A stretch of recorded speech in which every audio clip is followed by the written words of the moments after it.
Quote, the generation that lived through that night of terror, January 13 to 15, 1949, will never forgive the African. Unquote. Vanakkam, Namaskaram, Namaste, Salam, Salam, and salutation. On this day, 13 January 1949, which was a Thursday, it was the start of what became known as the Durban Riots. This was the day the African community first turned on the Indian community for no apparent reason. What followed was 3 days of looting, destruction, mayhem, murder, rape, and arson that earned the title the second deadliest massacre in apartheid times. The book I'm quoting from is called A Documentary History of Indian South Africans, and it states as follows. But at midday on Friday, a veritable human cyclone hit the Indian business area. Hordes of Africans armed with a variety of improvised weapons swooped down on the Indian people and destroyed both property and persons in their wake. It goes on to say, when violence descended on their person, meaning the Indians, they took cover and remained under cover, from where they were later hounded out and killed or burnt inside their homes. Indian people who at the time lived side by side with their African counterparts saw their homes destroyed in front of their eyes, saw a lifetime savings go up in smoke, saw their children hacked in front of them, and watched helplessly as their daughters were raped.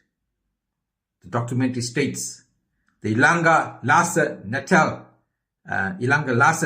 Natal's leading African newspaper blamed the Indian bitterly, saying the events were simply inevitable.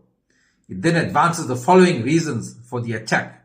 Number 1, alleged black marketeering by Indians, alleged Indian opposition to the economic expansion of the African, alleged shacketeering by Indian landlords, and further quoting social and racial humiliation of Africans by Indians. It further went to state as a reason and the differential treatment of Indians by Europeans, which gives the Indians not only better rights, but a sense of snobbishness and superiority over the Africans. The book goes on to state, but if these were the real causes of the uprising, why the senseless massacre of the poor Indians living side by side with the Africans on the perimeter of the city? Why the orgy of violence and rape against defenseless women and children? Were not the destruction and the subsequent looting of Indian businesses in Grey, Victoria and Queen Streets sufficient? The book reveals that there was no intervention from law enforcement. The uprising could have been stopped on day 1, but the failure of the authorities to act seemed to be interpreted by the African people that it was okay to beat up the Indian people. The line in the book that stands out to me the most is I quoted at the beginning. The generation that lived through the night of terror of January 13 to 15 will never forgive the African. For 2 generations at least, the embers of hate will smolder. How powerful and truthful is that? The sad reality for me is that this major event in our country's history, and more especially our history as Indian people, is not taught, not spoken about, not acknowledged. It's as if this event did not even take place. And the so-called leaders we had in place allowed this dark history to be swept under the carpet, removed from our history books. To put things in perspective, the government wanted to build a monument to remember the 30 African people who lost their lives in what was termed the Phoenix Massacre in 2021. If that was a massacre, what would you term the killing of 50 Indians, assault on them, arson and rape, including women and children? Why is there no talk of a monument? Why is there no commemoration of this date? Why is it that those Indian lives don't matter? I've said this before and I'll say it again. Our history has been denied. For all those Indians who were in government for all these years, you know who you are. Hang your heads in shame. You have failed us. But for me as founder and president of the 1860 NIC Congress, these uncomfortable truths will be placed on the table.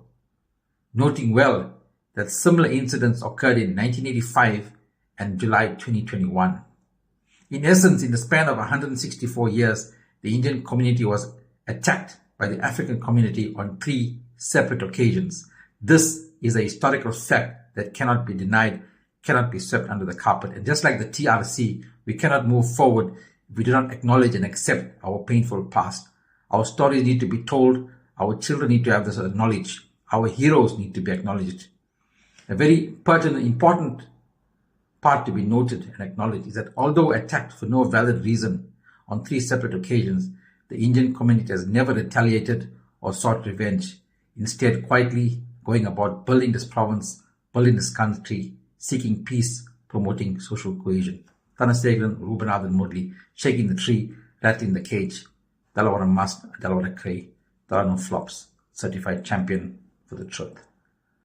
Dala what you must, dala what you crave, but don't dala flop, don't dala with the masala.